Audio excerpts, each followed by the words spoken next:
Sejam todos bem-vindos ao episódio de hoje. Nós vamos conhecer a história por trás do Enigma de Outro Mundo, que é um dos filmes de terror mais bem executados de todos os tempos. Além de analisar como o filme foi feito, nós vamos entender como algumas tomadas de decisão do John Carpenter fizeram com que esse filme não fosse tão amado assim quando lançado, mas muito apreciado até hoje, o que faz dele um grande presente para todos os amantes da sétima arte.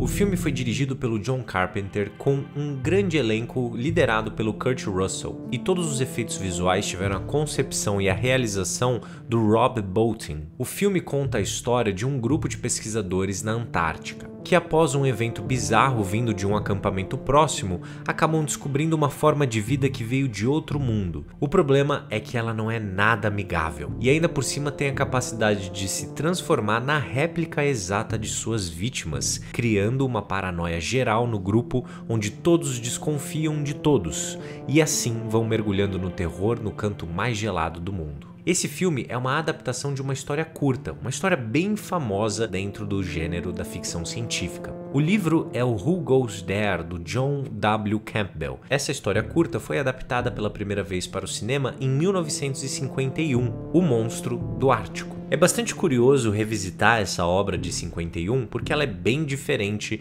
da experiência que a gente tem com o Enigma de Outro Mundo, com o The Thing. Possivelmente você não tenha um impacto tão grande assistindo hoje, porque nós já estamos acostumados com muitos filmes de terror, nós estamos acostumados com muitos monstros e coisas bastante visuais. Só que quando a gente estuda o Enigma de Outro Mundo, é possível encontrar entrevistas do John Carpenter falando sobre o impacto que ele sentiu com a versão de 51. Então ele era um grande fã, tanto da história no livro, como também da história no filme.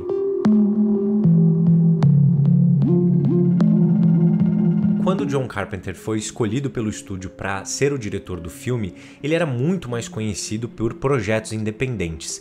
Tanto que no making of ele diz que esse foi o primeiro projeto que ele teve tanto tempo para preparar tudo que era necessário para que a história funcionasse. Então foi o maior tempo de pré-produção que ele já teve. E isso é muito importante quando a gente fala em um filme com tantos efeitos visuais e práticos. Como eu disse, ele era um grande fã tanto do livro como da primeira adaptação, mas ele tinha uma visão única para sua releitura. E ele acreditava em alguns pontos que eu considero ser os mais fortes do filme até hoje. O primeiro é justamente que ele gostaria de mergulhar nas possibilidades de construção de paranoia, tanto para os personagens como para o público, com essa capacidade do Alien. Então ele considerava que era muito importante trazer essa característica que já estava no material original de volta para o filme. Talvez um dos pontos mais interessantes de O Enigma de Outro Mundo é você não conseguir definir qual é a forma desse monstro. Você não sabe como ele de fato se parece. Em determinados momentos ele é apresentado de uma forma absolutamente grotesca, onde todos aqueles que ele copiou acabam se misturando de uma forma terrível para os olhos. Ou então, como a gente bem sabe, ele está na forma de outra pessoa ou até de outro animal,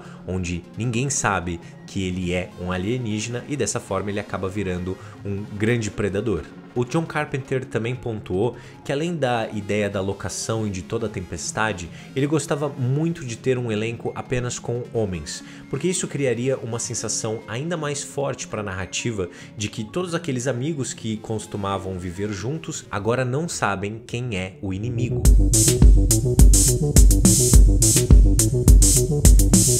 O Rob Bottin era um grande fã de Halloween do John Carpenter e ainda muito novo ele já mostrou seu talento e imaginação bizarra para criar monstros incríveis. Depois que ele foi escolhido para trabalhar nos efeitos visuais, ele que pensou e de fato construiu todas as cenas grotescas que acompanhamos no filme. Então você pode pensar que ele é a mente e as mãos também responsáveis por todos os momentos de repulsa que você sente ao assistir O Enigma de Outro Mundo.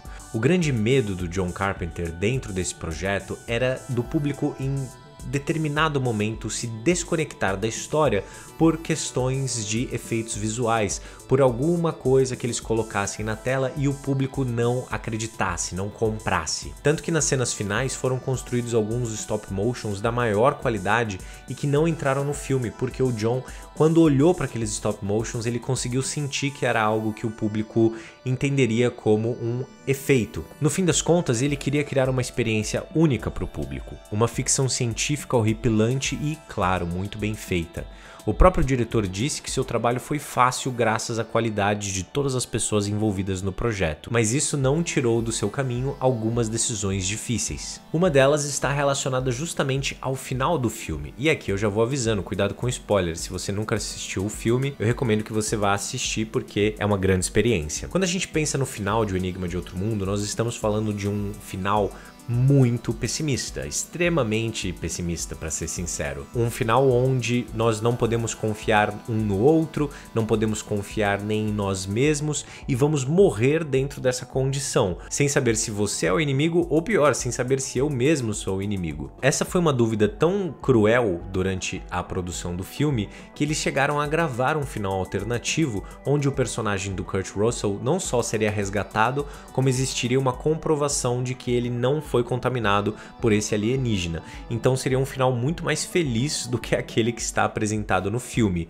Algo próximo, inclusive, ao filme de 51, onde eles conseguem eliminar o monstro, eles conseguem ter um final feliz. No Enigma de Outro Mundo, o John tinha uma visão bastante diferente do que ele gostaria de fazer. Isso está relacionado à época em que o filme foi realizado, a visão que o John tinha do mundo. E ele precisou, é claro, gravar essa cena, mas para nossa sorte, ele teve a possibilidade de escolher ficar com o final que desejava. Ele pensou, esse era o filme que eu imaginava, com essas cenas bizarras, com essas cenas grotescas, mas o mais importante, com esse final extremamente pessimista. O final é o que garante a mensagem do filme, é o que levanta o tema e o que levanta a possibilidade de reflexões profundas.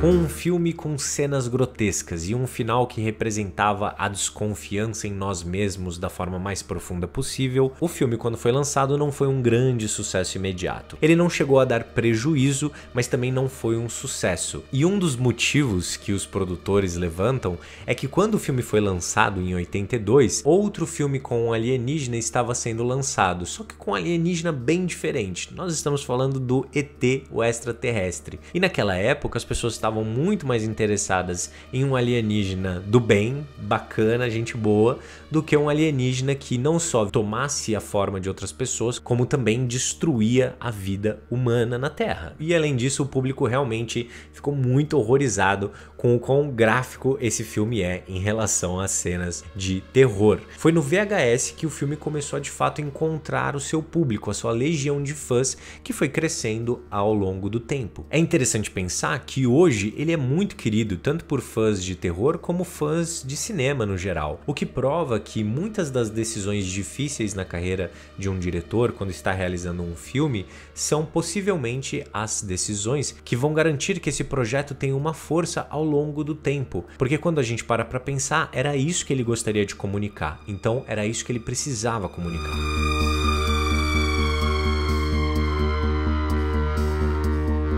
Quando a gente pensa no tema desse filme, fica muito clara uma conexão com a própria história da humanidade. Esse alien, esse monstro, pode representar um vírus, ele pode representar a falta de confiança que nós temos uns com os outros e até mesmo fazer uma analogia do ser humano ser o vírus dentro da Terra. Nós destruímos a Terra, nós destruímos uns aos outros e quando a gente pensa no cenário atual em que vivemos, cenários de completa ruptura no mundo todo, a gente prova mais uma vez a força que a ficção científica tem de colocar um espelho diante da humanidade, mostrando pra gente ali na nossa cara todos os nossos erros, todos os nossos defeitos e todos os perigos que nós vivemos quando seguimos determinados caminhos. E não é à toa que o filme tem um final tão niilista, um final tão terrível, onde o homem morre sem confiar no outro, sem salvação e sem saber se ele mesmo não foi a causa de toda a destruição. Eu espero que vocês tenham gostado desse vídeo, pessoal, e a gente se encontra no próximo.